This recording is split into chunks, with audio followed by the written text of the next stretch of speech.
Boa tarde a todos e todas. Agora é a última apresentação. Você já está todo mundo cansado. E eu vou ter que assumir essa responsabilidade aqui de tentar acordar vocês e deixar vocês mais animados. Mas vamos lá. O tema da minha pesquisa é esse, que saiu do slide, a emergência da tradução e interpretação de Libras e língua portuguesa na Universidade Federal do Espírito Santo. Indícios de uma história recente. Pode passar, por gentileza. Então, eu vou apresentar baseado nesses tópicos, né? Uma introdução, seguido do objetivo, referencial teórico, procedimento metodológico, resultados, considerações finais e referências. Então, vou explicar mais detalhadamente cada um deles, né? À medida que a apresentação for seguindo, né? Então, a introdução, vou contextualizar um pouquinho por que eu escolhi esse tema, né? Então, hoje na UFS tem muitos alunos surdos, né? Mas antes, quando surgiu essa necessidade, né? O primeiro aluno surdo entrou na universidade, então surgiu muita necessidade e garantiu o acesso desse estudante, né? Para que ele conseguisse acompanhar os conteúdos, né? Toda a prática de tradução que vocês sabem que acompanha uma pessoa surda, né? A gente já estudou 4 anos, vocês aprenderam durante esse tempo. Mas como isso começou aqui na universidade, né? Por quê, né? Então, por que eu pensei em pesquisar isso, né? Primeiro porque quando as outras pessoas procuram pesquisar nessa linha, a Eliana, por exemplo, que ela apresentou o mestrado dela, né? O Pedro também foi professor orientador, alguns conhecem, ela fez a pesquisa dela lá no IFES, nessa mesma linha, né? Por favor, me ajudem com o tempo aí, Marquinhos. Obrigado. Então, eu vi essa apresentação dessa pesquisa dela e eu achei muito legal, achei muito interessante, que ela pesquisou essa mesma linha, como surgiu a questão da interpretação lá no IFES, e eu fiz a adaptação aqui para a universidade, pensando em aproveitar esse tema, né? Pensando como que surgiu essa necessidade aqui na universidade. E também pela minha atuação como servidor aqui na UFES, né? Então eu pensei que seria, de forma tranquila, conseguir alinhar com a minha história, a minha vivência aqui dentro da universidade, desse tema. Eu entrei aqui na universidade em 2017, mas a história ela começou antes da minha entrada aqui na universidade. Então esse período foi o que eu dediquei aqui à pesquisa. Então o objetivo, né, dessa pesquisa é entender como que começou a trajetória das atividades de tradução e interpretação em Libras e língua portuguesa aqui na universidade. Então, o meu interesse é esse percurso, né, essa trajetória. Pode passar, por gentileza. Então, esses são os referenciais teóricos, né? A minha pesquisa está ancorada nesses autores, né? Que falam dos estudos da tradução, Williams e Chester. Então, você deve voltar lá nos estudos da tradução, né, para fazer um mapa das áreas de atuação e escolher aqui aonde que entra a história da tradução, né? E aí, bem baseado nesse autor, de slide, que ele fala da história da tradução, né, como que surgiu. Então, a minha pesquisa também volta essa questão da história da tradução, mais focado na história do intérprete de língua de sinais e língua portuguesa. E aí eu tive que puxar um pouco o saco do orientador, Vitz e Moraes, que são as minhas referências, que trazem esses conceitos, né, da história do intérprete de língua de sinais, e também esse outro autor, né, que é bem recente, Líbio Júnior, que fala da história do tempo presente, né? Então, para mim foi muito difícil pesquisar esse aspecto do tempo presente, porque essa história, quando a gente fala de história, a gente pensa em algo muito antigo, né, de muito tempo atrás, mas a história está acontecendo agora, nós estamos fazendo história. Então, esse conceito também se dá, né, esse autor que fala da história do tempo presente. Então, eu associei e usei esses 4 referenciais teóricos aí na minha pesquisa.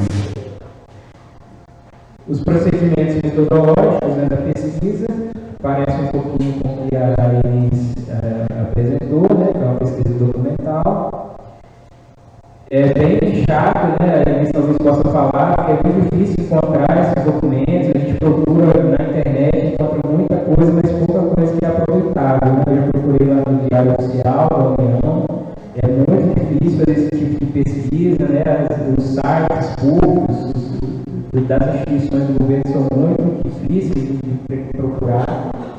Então, assim, procurando no Google e outros sites, e depois indo nos sites das instituições, eu consegui juntar, depois de muito trabalho. Eu, quando procurava direto no site das instituições, eu tinha mais dificuldade do que no Google. Por exemplo, eu coloquei no meu nome no site do governo federal e não encontrei nada, nem a minha nomeação, nem nada. Parece que eu não existo para o governo, né, como servidor. Então, o Google me ajudou bastante, né? E o período de estudar foi de 2009 a 2019, e eu encontrei esses documentos, né? E sabe que eu entendo que tem uma história pregressa, né? Mas os documentos anteriores a 2009 eu não consegui encontrar nenhum deles, então por isso que o recorte ficou nesse período. Esse era para estar em cima, né? Conforme eu mencionei, usei outras plataformas digitais, né? O sistema aqui da universidade, né? Da UF mesmo, outros sistemas que reúnem, né? Portarias, normativas, né? Também as nomeações, os editais, né? Vários desses documentos que se concentram aqui nos sistemas da UF, mas o principal foi esse aspecto que está destacado no slide, né, da construção coletiva, porque sozinho eu não iria conseguir, que caminho que eu ia seguir, né? Então, assim, tinha a ajuda do Pedro, né, como orientador, mas mesmo nos sistemas da UFS eu tive dificuldade de encontrar. Então, outros servidores, né, administrativos me ajudaram bastante a me procurar, me orientaram onde procurar. Os colegas técnicos também me ajudaram, né? Eu perguntei para alguns se eles tinham lembrança, né, de alguns acontecimentos. Então, o principal que eu queria destacar dessa pesquisa, da trajetória, foi essa construção coletiva, não fiz nada sozinho. E aí, quais os documentos que foram encontrados, né? Foram vários desses que estão demonstrados aí, né? Boa parte deles estão nos sistemas daqui da UF mesmo, né? Alguns processos administrativos, externos, né? Porque alguns, que nesse período houve saída de inquéritos, remoção para outras universidades, né? Então tem alguns processos que tem esse registro, né? Documento essas transferências, essas saídas e entradas, né? Algumas portarias, mas conforme eu falei, não foi fácil encontrar esses documentos, né?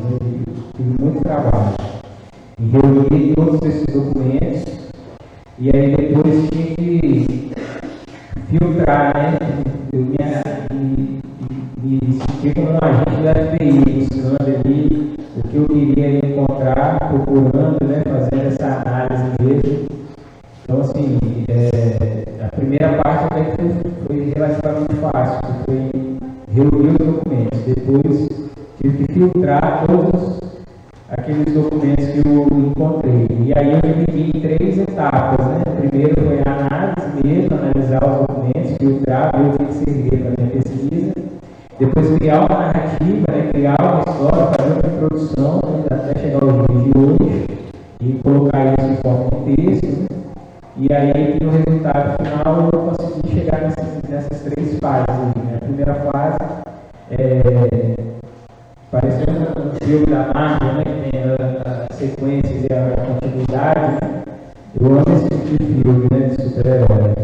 Então eu pensei muito nisso, né? A primeira fase seria o quê? Né? Encontrar na história da atuação como intérprete aqui na universidade, não tinha profissionais, não tinha intérpretes contratados, efetivos, não tinha nada disso. Então, a primeira fase de atuação como intérprete era por alunos bolsistas, né? Hoje, alguns de vocês têm essa experiência, né, de atuar como bolsistas, como monitores aqui na universidade, né? Antigamente era mais ou menos o mesmo esquema, só que ele atuava diretamente na tradução, né, na interpretação. Não era assim, uma atividade profissional, né? Era um salário de bolsista mesmo, né, com a bolsa, né, como estagiário. E alguns professores, né, que estão aqui hoje atuaram, né, nessa primeira fase, como bolsistas, né, como monitores, e alguns me ajudaram também a relembrar alguns aspectos dessa trajetória. Na segunda fase, eu pude identificar, né, alguns documentos registrados a partir da contratação, do primeiro contrato de verdade de intérprete, né? E isso aconteceu em 2009. A partir de 2009, teve o primeiro concurso e começou então a história dos intérpretes efetivamente aqui na universidade. Né? Com o passar dos anos, houve outros concursos, né? E até hoje tem 5 concursos específicos para essa área, né? Com vagas para tradutores intérpretes. Né? Hoje a universidade tem outros campos, né? São Mateus e Alegre, e aqui na UFES também. Então, o recorte da minha pesquisa focou especificamente aqui no campo de Goiabeiras, né? Porque aqui tem mais alunos do que nesses campos do interior. Né? Em São Mateus tem um perfil de aluno, de atuação de intérprete, em Alegre também, então me foquei aqui em Goiabeiras. Né? Então, com o passar dos anos, a gente chegou na terceira fase, que é a que eu apresento para vocês aqui, o setor de tradução e interpretação em Libras, né? É o setor que eu atuo hoje. Então, antes, os intérpretes eram separados aqui em Goiás, né? E cada setor tinha, né, onde tinha demanda de estudos, tinha uma equipe local de intérpretes, né? Então, em 2018, houve a reunião desses intérpretes e a criação desse setor, que é o setor de tradução e interpretação em Libras. Tem um documento, um regimento próprio, né, que é uma conquista para esse setor, né, que fortalece bastante as atividades do setor. Né. Tem uma foto bem antiga ali, né, agora eu tenho cabelo, eu tenho careca, marca, magrinha, na foto eu não estava assim, né, tem alguns com um perfil bem diferente, a gente precisa providenciar uma foto nova. Então, as considerações finais aqui da pesquisa, do meu trabalho. Então, eu encontrei no resultado dessa pesquisa, né, são as minhas percepções, né, o que eu consegui descobrir através dessa pesquisa, desse trabalho, né, que o ingresso, né, o início das atividades combina com o ingresso dos estudantes surdos, né, à medida que os estudantes foram entrando, né, na universidade, foram acessando esse espaço, foi havendo necessidade de mais contratações. Então, sempre tem essa relação aí das atividades de tradução e interpretação com o ingresso dos estudantes surdos. Né? Também tem uma relação com a área de política e de tradução. Né? Eu não foquei nessa questão das políticas de tradução, mas eu tive essa percepção que dá para se explorar isso também. Né? A partir daí, ter mais outros desdobramentos da pesquisa, né? Para tratar especificamente sobre esse aspecto de política e de tradução. Uma outra percepção é com relação a que, à medida que os intérpretes estavam separados, havia como que um enfraquecimento desse grupo. Né? E à medida que eles foram reunidos num único setor, então, assim, melhorou as relações de trabalho, as condições de trabalho, né? E houve um fortalecimento da equipe, né? Da atuação. Também eu pude perceber a importância dessa trajetória, haver um registro, uma documentação dessa trajetória. Então, por exemplo, o curso de letras bíblicas que formam intérpretes, às vezes não fica tão claro, né, a história, né, da atuação desse profissional aqui mesmo nesse ambiente da universidade, onde formam esses profissionais. Então, é importante registrar essa história, né? Porque senão fica reproduzindo coisas só do senso comum, né? Parece que fica uma história vazia, uma coisa solta, né? Então, eu achei que foi importante esse trabalho, até a documentação, né? O registro dessa história. É algo muito importante. Né? E uma outra coisa também que é muito importante é que dá para se aprofundar nessa pesquisa, né? Uma percepção que eu tive também, né? Com as entrevistas que eu fiz, né? Os dinossauros aqui da área, né? O professor Jefferson, né? O professor Léo.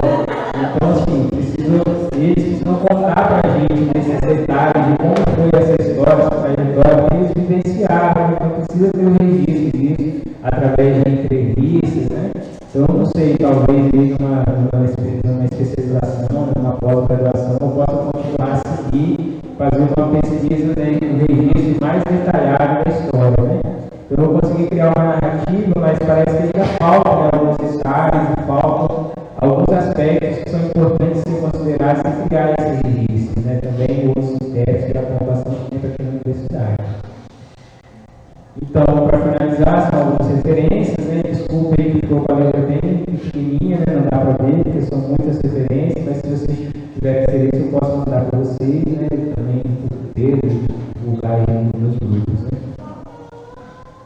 fim dessa imagem fofinha aí, eu quero agradecer a todo mundo que veio aqui, dar atenção, né? Também pedir desculpa, eu sei que passou o tempo, né? Eu queria agradecer que as pessoas que estão presentes, né? Alguns que convidaram, não são daqui da UFS, eu convidei e aceitaram estar aqui, me parece um lugar da minha família, porque a minha família é de longe, todos os meus amigos que estão aqui estão representando, né, como se tivesse um chiquinho da minha família. Então eu queria agradecer e registrar esse momento, agradecer de coração. Também agradecer, né, a equipe do curso, né, os colegas que eu fiz aqui, os amigos do curso, principalmente a equipe interna, né, que a gente brinca muito, a gente se provoca muito. E o Mário, eu provoquei muito ele pedindo explicar alguns aspectos, né, da história, dessa trajetória. Ele também é velho nessa área, conhece muita coisa. Então eu queria agradecer, principalmente, né, ao professor Pedro, meu orientador, ele foi muito paciente, extremamente paciente comigo. E eu não sabia assim, que caminho seguir, né, na academia, e ele, com toda a paciência, com todo o amor, me orientou, me ajudou, cuidou de mim. Às vezes, né, eu mandava para ele mensagem fora do horário, né, à noite, ele respondia com toda a paciência. Às vezes, no final de semana, eu estava escrevendo, surgiu alguma dúvida, eu perguntava, posso atrapalhar um pouquinho? E ele sempre muito receptivo, então eu queria registrar também esse agradecimento. Eu queria só, para registrar esse agradecimento, dar assim, uma lembrancinha, né, para você. Posso te entregar, professor?